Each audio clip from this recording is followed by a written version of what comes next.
ও বন্ধু, আপনাদেরকে আজকে শোনাই দিব একটি আশ্চর্যকর ঘটনা।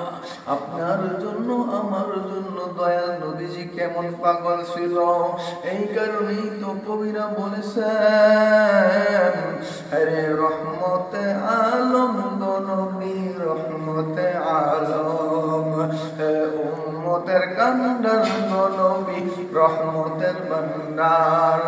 ও বন্ধু, রহমতের নবী তোমাকে আমাকে কতই ভালোবাসতো। তাইফের দিন উনাকে তাইফবাসীরা হাজার হাজার লক্ষ লক্ষ লক্ষ লক্ষ পাথর দিয়ে যখন উনাকে আঘাত করা হয়েছিল, দয়াল নবী আঘাত সহ্য করতে পারেন না।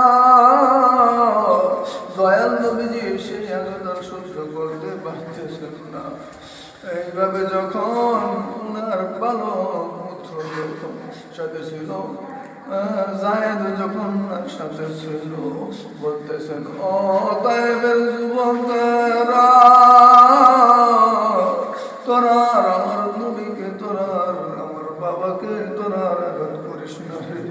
যেই বাবাকে কোনোদিন বাবার করতে যেই দিন মুসামাসি বসে নাই, যেই বাবার শরীরে কোনোদিন কোনো আঘাত করে নাই, ও তাইফের যুবকেরা, তোরা না চিনিয়া উনাকে এইভাবে আঘাত গুলো করিস না রে যুবক।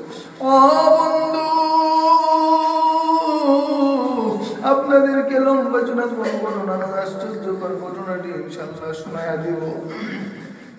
ঘটনাটি হইল গিয়ে, যেদিন উনি তাইফের ময়দানের মধ্যে গিয়েছিল, কাফেররা ছোট্ট ছোট্ট বালকদেরকে লেলায় দিল, যাও যাও ওই পাগলটাকে আঘাত করো, যাও যাও ওই পাগলটাকে আঘাত করো।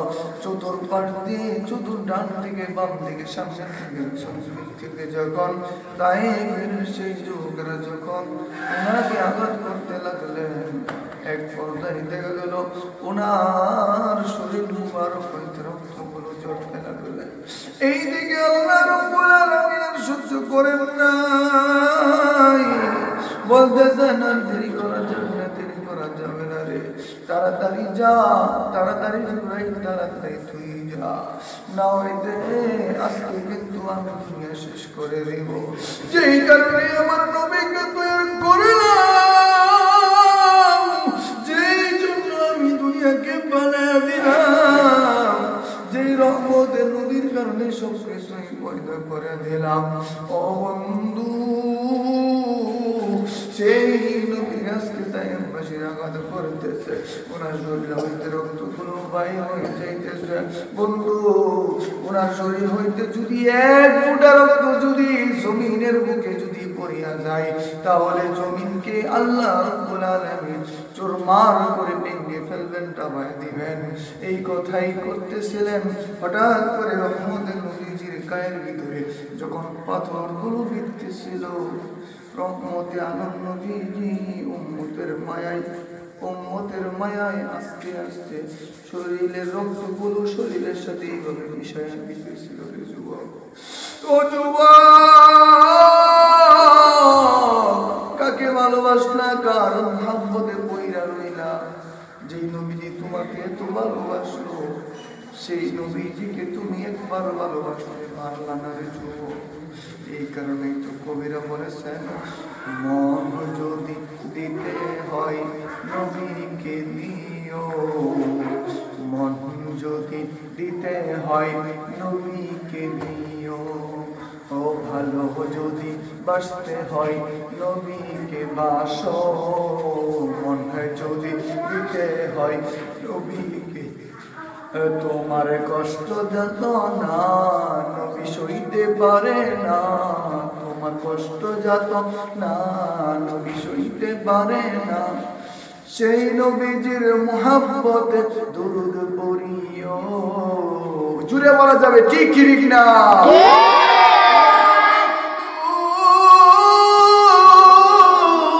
আমি আর কোনো লম্বা চূড়া করবো না রে ভাই।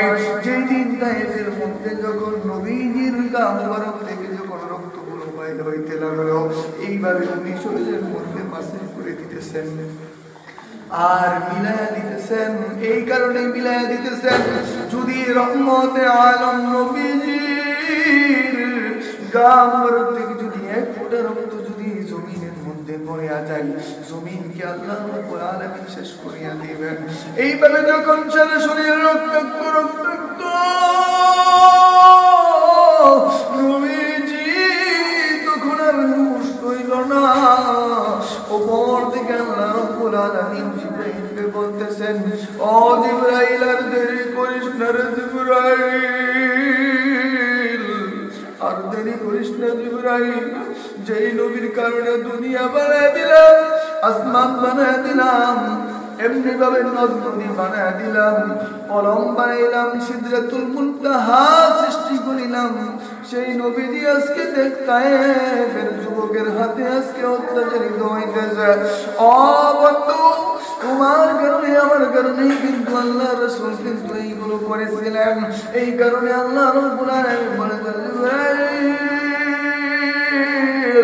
যাও যাও তাড়াতাড়ি যাও, ৬০০০ নূরের পাখা নিয়া তাড়াতাড়ি আমার রহমতের নবীজির রক্তগুলো জমিন হইতে বাঁচায়া দাও। জুড়ে পড়া যাবে কি সুবহানাল্লাহ?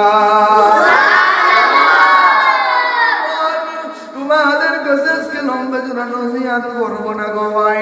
আজকে যে কথা বলতে চাই, রহমতে আলম নবীজিকে এইভাবে যখন উনার শরীর থেকে এইভাবে যখন রক্তগুলো পড়তেছে, আল্লাহ রাব্বুল আলামিনের আদেশে জিবরাইল ৬০০০ নূরের পাখা নিয়ে একটি বাড়ি দিয়ে সাথে সাথে ওই তাইফের অঞ্চলের ভিতরে অবস্থান করিলেন। আর একটা চাদর রহমত চাদর আল্লাহ রাব্বুল আলামিনের হুকুমে জমিনের মধ্যে বিছায়া দিলেন। সুবহানাল্লাহ। শেষ পর্যন্ত দেখা গেল রহমতে আলম নবীজি কিন্তু আমাদের জন্য কিছু করেছে। আল্লাহ রাব্বুল আলামিনের ফেরেশতা বলেছেন, নবী গো, আপনি যদি বলেন তাহলে আমি তায়েফের যুবকগুলোকে শেষ করে দিব, তায়েফের বৃদ্ধগুলোকে শেষ করে দিব, তায়েফের লিডারগুলোকে শেষ করে দিব। দুনিয়ার যত প্রকার জালিম বাদশা আছে সমস্ত তাদের গর্ব অহংকারগুলোকে আমি চুরমার করে দিয়ে তাদেরকে একেবারে দূরে শেষ করে দেব। জিবরাইলের উত্তরে বলে, জিবরাইল তুই যদি তাদেরকে শেষ করে দেস তাহলে আমাকে নবীকে না চিনিয়া তারা কিন্তু আমাকে জুলুম করে বেড়েছে, আমার কোনো কষ্ট নাই রে জিবরাইল। কিন্তু আমার যদি কষ্ট হবে যদি তারা ঈমানওয়ালা না হয়, আমার কিন্তু কষ্ট হবে তারা যদি আমলওয়ালা না হয়। আমি নবীকে চিনি নাই, কিন্তু আমার বন্ধু আল্লাহকে তো তারা চিনবেও না। এখন যদি তাদেরকে শেষ করিয়া দেস, এখন যদি তাদেরকে তুই শেষ করিয়া দেস তাহলে কিন্তু তারা কিন্তু আল্লাহকে চিনবে না রে জিবরাইল, চিনবে না।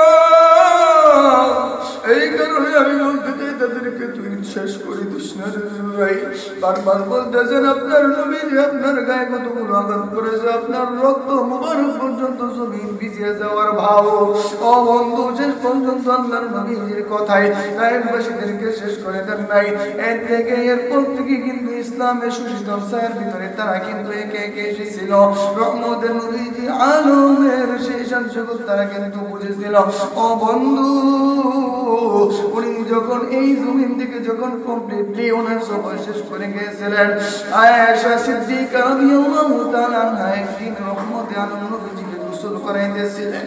ওই অবস্থার ভিতরে গোসল করাইতে গিয়ে দেখতেছেন যে নবীজির চেহারা মুবারক এবং শরীর মুবারক এত সুন্দর, কিন্তু গায়ের ভিতরে ছিদ্র ছিদ্র দাগের কোনো অভাব নাই। আয়েশা সিদ্দিকা ডাক দিয়ে বলে, ইয়া রাসূলুল্লাহ, ইয়া হাবিবাল্লাহ, নবী গো, আপনার কি কোনোদিন বসন্ত হয়েছিল কি? আয়েশা সিদ্দিকাকে বলিয়া যে নবীজি বলেন, না না হে আয়েশা, আমার কোনোদিন বসন্ত হয় নাই রে আয়েশা, আমার কোনোদিন বসন্ত হয় না। এইগুলো তো তায়েফের যুবকেরা যেই দিন আমি নবীকে না চিনিয়ে তারা আঘাত করেছিল রে। ও আয়েশা, সেই দাগগুলো আমি নবীজির শরীর মুবারকের মধ্যে দেখেছি। ও করেছে, কত আঘাত ওদের নবীজি সহ্য করেছে। এমন বড় নবীজি ভাই ভান্ডারে, এই নবীজির মহব্বত গুলো সারিয়া দিও না। আপন আপন করছো যাদের সাথে আপন নয়, আপন আপন করছো যাদের সাথে আপন নয়, আসল আপন শুয়ে কাঁদেন ওই যে সোনার মদিনায়। জুড়ে বলা যাবে কি সুবহানাল্লাহ।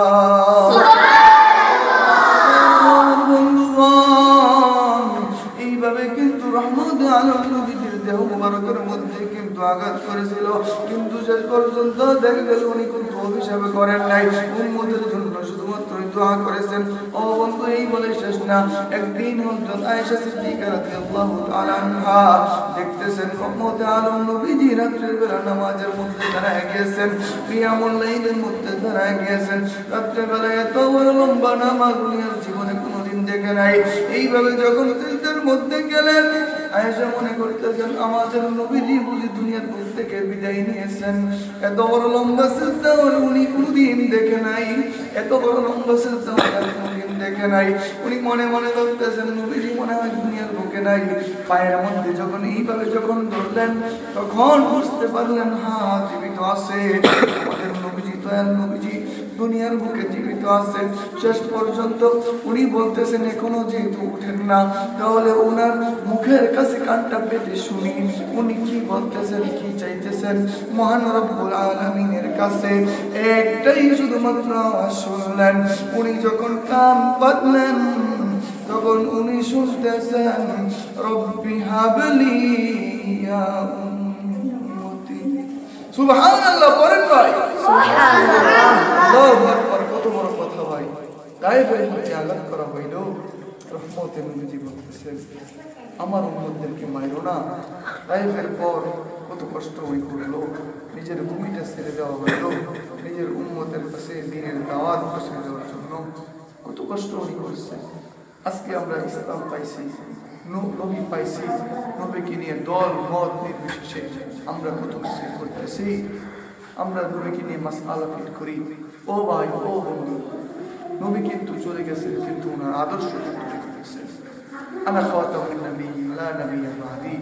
নবীর পরে নবী হবে না, নবীর পরে কোনো নবী হবে না, এইটাই সবচেয়ে বাস্তব কথা। কিন্তু নবীদের যে আদর্শ রূল থেকে গেছে, এগুলো যদি আমরা নিজের জীবনে লাগাইতে পারি, তাহলে আমরা কিন্তু হইতে পারবো সফল, হইতে পারবো কামিয়াব।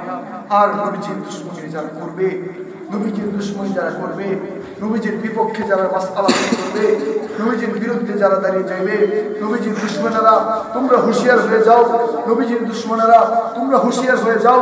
আমরা তাওহীদি জনতা যদি জেগে উঠি, নবীদের বিরুদ্ধে যদি তোমরা বলতেই থাকো, আমরাও বলতে চাই নবীর পক্ষে। আমরা বীর মুজাহিদ আল্লাহর জমিনে নবীদের সুন্নাতগুলোকে জিন্দা করার জন্য আমরা সকলে প্রস্তুত আছি। বলেন ঠিক কি ঠিক না?